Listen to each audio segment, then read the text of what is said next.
বিসমিল্লাহ গাইস, জামাই খেয়ে চলে গেছে, এখন আমার পালা। বিসমিল্লাহ।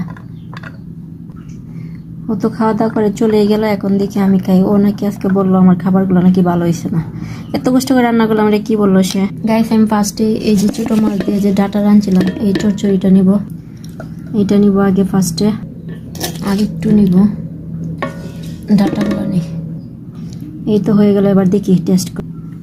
ও তো বলতেছে যে মজা হয় নাই, কি রান্না করছে আজকে, যে ওর মুখের দোষ নাকি আমার রান্নার দোষ, এটা আমি টেস্ট করে বুঝবো।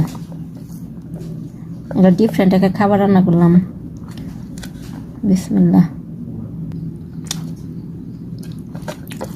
খাবার মজা হয়েছে, কিন্তু ওর মুখে স্বাদ নাই, এটা ওর মুখের সমস্যা, আমার সমস্যা না। লবণটা একটু হালকা হয়েছে, সমস্যা নয়, বাদ দিয়ে খেলে সেটা লাগতো না। এই দেশি পুঁটি মাছগুলো এত স্বাদ, খুবই স্বাদ গাইস, আসলে খুব মজা হয়েছে।